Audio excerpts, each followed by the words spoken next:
हाय, Usama Mukhtar signing इन। तो आज की इस पर्टिकुलर वीडियो में मैं जिस टॉपिक पे डिस्कस करूँगा वो हमारे माशरे में बहुत ज़्यादा इम्पोर्टेंस का हामिल है। तो वो टॉपिक है एजुकेशन सिस्टम ऑफ पाकिस्तान। इसके बहुत सारे नाम हैं, जिसे रटा सिस्टम भी बोला जाता है, जिसे तक्का सिस्टम भी बोला जाता है। एजुकेशन सिस्टम की प्रॉब्लम्स क्या हैं, क्या इसमें ख़राबियाँ हैं और क्या सब कुछ जो स्टूडेंट्स को सफ़र करना पड़ता है वो क्या चीज़ें हैं। जो आपको मेरे पीछे नज़र आ रहा है ये मुल्तान का गुलगश्त बाग है। तो यहाँ पे अभी मैं स्टे कर रहा हूँ। दोस्त का टेस्ट था मेरे का, उसने PPSC में अप्लाई किया था एज आ लेक्चरर, उसके साथ आया हूँ अभी मैं। तो वो अभी टेस्ट सेंटर में टेस्ट देने गया हुआ है और मैं यहाँ पे स्टे कर रहा हूँ। तो अभी उसका रिज़ल्ट तो नहीं आया, लेकिन मुझे पता है कि उसका रिज़ल्ट क्या निकलेगा, बिकॉज़ मुझे अपने एजुकेशन सिस्टम के बारे में अच्छी तरह पता है। लाइक अगर मैं अपनी एग्जांपल दूँ, आपको अपनी लाइफ के बारे में बताता हूँ कि मैंने क्या चीज़ें सफ़र की और कैसी चीज़ों से मैं गुज़रा। लाइक जब मैं मैट्रिक में था तो मुझे याद है कि मैं गवर्नमेंट स्कूल में पढ़ता था और वहाँ पे जो टीचर्स थे वो हमें पढ़ाते थे। जैसे हमें सिर्फ ये समझा जाता था कि फ़लाँ चीज़ तुम कर लो, तुम्हें इतने मार्क्स मिल जाएंगे, ये तुमने करना है तुम्हें इतने मार्क्स मिलेंगे। ये हमें पढ़ाया जाता था, हमें कुछ भी प्रैक्टिकली करके दिखाया ही नहीं जाता था। तो लाइक अगर प्रैक्टिकल को देखा जाए तो प्रैक्टिकल तो बिल्कुल भी नहीं था। अभी एक दिन यूँ हुआ कि फ़िज़िक्स के टीचर थे हमारे, उन्होंने हमें निकाल के दिया वर्नियर कैलिबर और स्क्रू गेज जो थी वो दिखाया हमें कि ऐसे यूज़ करते हैं। अभी वो बिल्कुल न्यू था और उसे आए को जब स्कूल बना तब वो इक्विपमेंट्स सारे आए थे कॉलेज स्कूल में। इट्स मीन्स कि वो यूज़ ही नहीं हुआ और पड़ा उसे मतलब जंग लग गया था, वो चल ही नहीं रहा था। तो इवन कि ये हाल था हमारा। तो फिर ये हुआ कि जब मैं वहाँ पे पढ़ हटा तो मैंने वहाँ पे मैट्रिक अपनी कंप्लीट कर ली। तो फिर मेरे दिल में एक क्यूरियोसिटी थी कि यार ये चीज़ें कैसे हैं, एक चीज़ जो हम पढ़ रहे हैं हमें उसके बारे में पता ही नहीं है, तो हम कैसे उस चीज़ को समझ पाएंगे बेहतर तरीके से। देन मेरे जहन में ये था कि मैंने इसको सीखना है, मैंने करना है। तो फिर मैंने मूव ऑन किया एंड मुल्तान में एडमिशन ले लिया। मेरे ख्याल में कि जो मुल्तान के इंस्टीट्यूट थे वो ज़्यादा बेहतर तरीके से मुझे पढ़ा सकते थे और मुझे प्रैक्टिकल करवा सकते थे। मेन चीज़ थी वो मुझे प्रैक्टिकल था। मेरे जहन में हमेशा से एक बात थी कि यार ये क्या चीज़ है कि जो हम पढ़ते हैं लेकिन हमें उस करके कुछ दिखाया ही नहीं जाता, कुछ ऐसा हमें समझाया ही नहीं जाता, हमें पता ही नहीं होता हम पढ़ क्या रहे हैं। तो फिर इसकी वजह से मैंने मुल्तान में अपनी स्टडीज़ को कंटिन्यू किया और मैंने मुल्तान के सबसे बेस्ट इंस्टीट्यूट निशात कॉलेज में, जो हर साल बोर्ड में पोजीशन लेता था FSC में, तो उसमें मैंने एडमिशन लिया। तो जब मैंने फ़र्स्ट 2-3 मंथ्स मेरे गुजर गए तो एक दिन मैंने टीचर से पूछा कि सर हमारे प्रैक्टिकल कब स्टार्ट होंगे।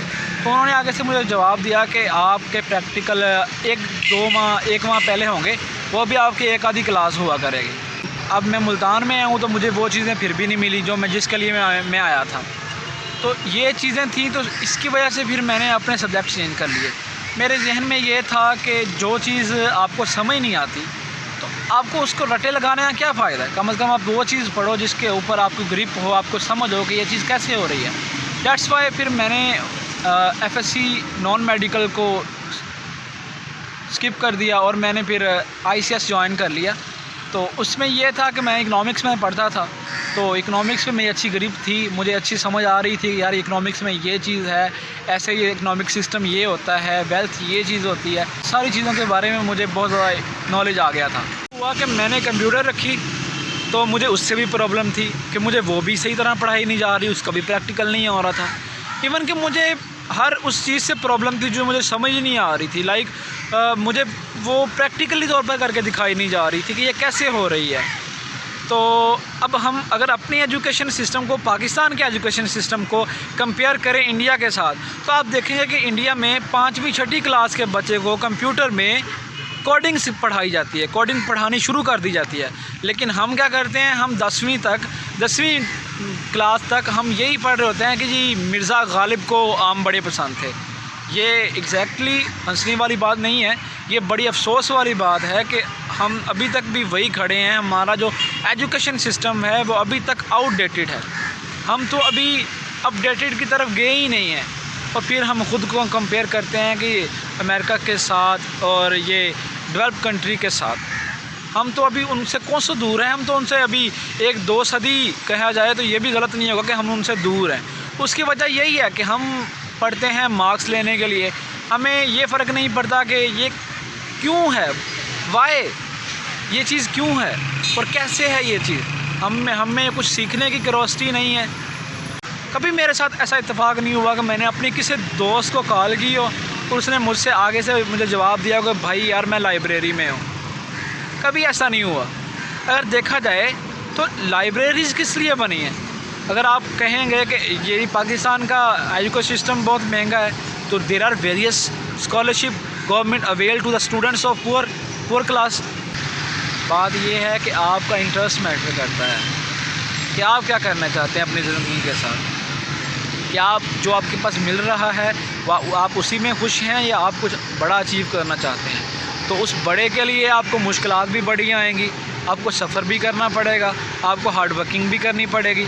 मुझे याद है कि मेरे एक टीचर हैं जो मुझे हमेशा से कहा करते थे और कहा करते हैं कि Usama, top is always vacant.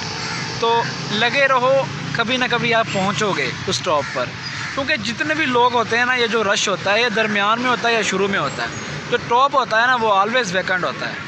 तो आपने कभी भी ये नहीं सोचना कि मुझे ये चीज़ नहीं मिलेगी, आप अपनी तरफ से मेहनत करते जाएं। हमारे एजुकेशन सिस्टम में अगर देखा जाए तो एफएससी के स्टूडेंट्स को पता ही नहीं होता कि उन्होंने अपनी ज़िंदगी में करना क्या है या उन्होंने आगे बनना क्या है। उन्हें बस जो पढ़ाया जाता है उनके लिए वही सब कुछ होता है, क्योंकि उन्हें वहाँ तक ही बाउंड रखा जाता है। उन्हें आउट ऑफ बॉक्स कुछ सोचने को दिया ही नहीं जाता। उन्हें ये कहा जाता है कि आपने ये इतना पढ़ लेना है, आपको इतने मार्क्स मिल जाएंगे, आपको इतना पढ़ लेना है, आपको इतने मार्क्स मिल जाएंगे। उनकी जो इतनी गुजर चुकी होती है एजुकेशन लाइफ, नंबर अचीव करने पे गुजर जाती है। I am not saying number does not matter, number does matter, but बात ये है कि जो आपने पढ़ा है उसका आपको पता तो हो कि आपने पढ़ा क्या है या आपका इंटरेस्ट क्या है, आपको किस फील्ड को चूज़ करना है, आपको क्या करना है। आपने सिर्फ ये नहीं करना कि मैंने डिग्री लेनी है, आपका एम ये नहीं होना चाहिए कि मैंने डिग्री लेनी है। कि क्या आपने कभी किसी पॉलिटिकल साइंस के स्टूडेंट को देखा है जिसका एम ये हो कि मैंने आगे जाके पॉलिटिशियन बनना है इसलिए मैं पॉलिटिकल साइंस पढ़ रहा हूँ? नहीं, कभी भी नहीं।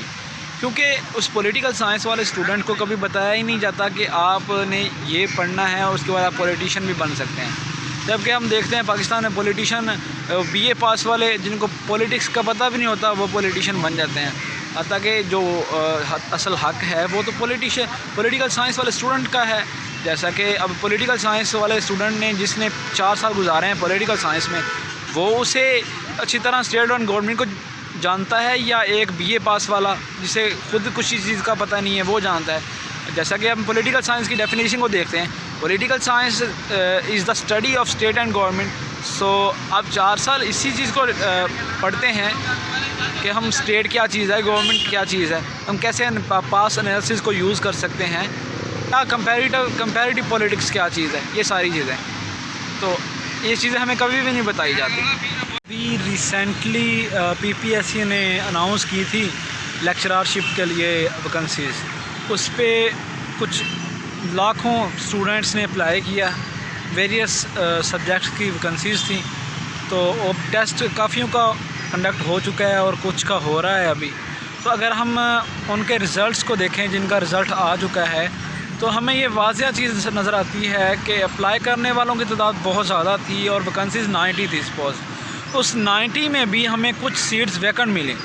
आप अंदाज़ा लगाएं कि अप्लाई करने वालों की तादाद हज़ारों में है और जो सीटें हैं वो 90 हैं, वो भी फिल नहीं हो रही, वो भी वैकेंट जा रही। किस चीज़ की वजह से मतलब ये सारे स्टूडेंट्स जो हैं ये फ़ेल हो रहे हैं पीपीएससी के एग्ज़ाम को पास करने में? तो आप मेरे ख़्याल में कि ये जो सब कुछ हो रहा है इसका ज़िम्मेदार ये गली मोहल्ले में खुलने वाले इंस्टीट्यूट हैं जो तालीम के नाम पर बच्चों के साथ खिलवाड़ कर रहे हैं और डिग्रियां बांट रहे हैं, जो पैसे लेते हैं और डिग्रियां देते हैं। बस उन्हें पढ़ाने से कोई मतलब नहीं होता, उन्हें बच्चों की अंडरस्टैंडिंग से, बच्चों की एजुकेशन से कोई मतलब नहीं होता। हमें रिसर्च करनी सिखाई नहीं गई। हमें शुरू से यही कहा गया है कि आपने नंबर लेने हैं, आपके फ़लाने दोस्त के इतने नंबर हैं तो आपके क्यों नहीं हैं। हमें लोगों से कंपेयर किया गया, हमें उस तलीम की इम्पोर्टेंस को नहीं बताया गया कि तलीम आपने हासिल करनी है तो आपने कुछ सीखने के लिए हासिल करनी है, आपने खुद को बदलने के लिए तलीम हासिल करनी है, आपने एजुकेशन हासिल करनी है। इस तरह हुआ कि एक दफ़ा मेरा लाइब्रेरी में जाने का इत्तेफाक हुआ। जैसे ही मैं लाइब्रेरी में इंटर हुआ ना, तो एक अलग ही इन्वायरमेंट था। मीन्स के एक लाइब्रेरियन बैठा हुआ था, एसी लगे हुए थे, कंप्यूटर चल रहे हैं, इंटरनेट अवेलेबल है, बुक्स पढ़ी हैं, न्यूज़पेपर पढ़े हुए हैं, इंग्लिश न्यूज़पेपर पढ़े हुए हैं। तो वो किस लिए हैं, वो किसके लिए थे? वो हमारे लिए थे और हमारे लिए ही हैं। तो अगर हमारे अंदर ही रिसर्च करने की हिम्मत नहीं है, हमारे अंदर ही रिसर्च करने का शौक़ नहीं है, तो कौन हमें लाइब्रेरी तक लेके जाएगा? लाइब्रेरियन को उसकी सैलरी मिल रही है, जो गवर्नमेंट है वो इलेक्ट्रिसिटी का बिल पे कर रही है, सब कुछ वैसे ही चल रहा है, लेकिन नुकसान हो रहा है तो सिर्फ़ हमें हो रहा है और किसी को भी नहीं हो रहा। लाइब्रेरी चल रही है वैसे ही वो आता है, लाइब्रेरियन सुबह को आता है कि शाम को चला जाता है। लेकिन मैंने बहुत ही कम लोग देखे जो लाइब्रेरी में जाके बैठ कर रिसर्च करते हैं। तो एक्चुअली हमसे वो रिसर्च करने वाली शौक़ जो है ना, वो छीन लिया गया है, वो छीना है हमारे इस एजुकेशन सिस्टम ने। हमें बताया ही नहीं गया कि हमारे लिए जो रिसर्च है वो कितनी इम्पोर्टेंट है, या क्या हमारे लिए अहमियत रखती है वो रिसर्च। अगर अपनी बात करूं तो जैसा कि मैं एक स्टूडेंट हूं लॉ का, तो अब आफ्टर 5 ईयर मैं अपने कंप्लीट कर लूँगा अपना LLB। तो अगर हम देखते हैं कचहरी में कि एक जो वकील है वो बैठा हुआ है, चैम्बर में बैठा है, या वो मंथली अर्निंग कर रहा है 3 से 4 लाख, और एक दूसरा लॉयर बैठा हुआ है बाहर स्टाम्प बेच रहा है, तो क्या फ़र्क है उन दोनों में? LLB की डिग्री दोनों के पास है। लाइक अगर चैम्बर वाले के पास भी LLB की डिग्री है और बाहर बैठे स्टाम्प फरोश के पास भी LLB की डिग्री है। अगर हम देखें, एतजाज़ हसन है, पाकिस्तान पीपल्स पार्टी के जो मेंबर हैं, उनको देखा जाए तो वो बड़े फेमस लॉयर हैं। अब उन्होंने भी, उनकी जो इनिशियल स्टेज थी वो LLB ही थी, उन्होंने LLB ही किया था। तो अब बहुत सारे हैं जो अभी तक स्टाम्प फरोश हैं, जो स्टाम्प बेच रहे हैं। तो क्या फ़र्क है? फ़र्क है तो उनकी मेहनत का है। एतजाज़ हसन साहब ने बहुत ज़्यादा मेहनत की, खुद को फ्लरिश किया, खुद के ऊपर काम किया, जबकि उन्होंने सिर्फ डिग्री हासिल की, जो बाहर अभी तक स्टाम्प बेच रहे हैं। इसीलिए कहते हैं कि जितना आप मेहनत करते हैं आपको उतना ही फल मिलता है। अब ये नहीं है कि जिनको कुछ अच्छी जॉब्स मिलती हैं, अच्छे उनको स्केल मिलते हैं, वो कोई आसमान से उतरे होते हैं, उनके सुरखाब के पर होते हैं, ऐसा कुछ नहीं होता। बस उन्होंने मेहनत की होती है, उन्होंने एक कंसिस्टेंसी के साथ मेहनत की होती है। अब आते हैं कि हम इसको चेंज कैसे कर सकते हैं, इस एजुकेशन सिस्टम को।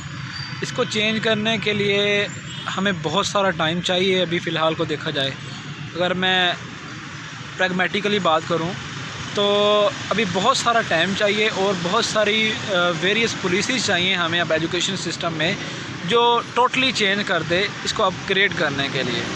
और हमें ज़्यादा थ्योरी से ज़्यादा हमें प्रैक्टिकल पे फोकस करना चाहिए। लाइक अगर हमें 50-50 तो रखना चाहिए कि 50% अगर हम प्रैक्टिकल कर रहे हैं तो 50% हम थ्योरी पढ़ें, ये चीज़ है। ना कि हम सिर्फ़ एंड पे जाकर जैसे ये 10-15 दिन हमें प्रैक्टिकल करवाया था, तो वो भी ना होने के बराबर। और मुझे याद है कि मैंने अपने जो 10th के प्रैक्टिकल है उसके नंबर मैंने कैसे हासिल किए थे। होप कि एक दिन आएगा पाकिस्तान का जो एजुकेशन सिस्टम है वो टोटली चेंज हो जाएगा, शायद तब तक मैं रहूं या ना रहूं। So stay blessed with the hope one day will come with opportunities. Stay happy and stay blessed. Over and out.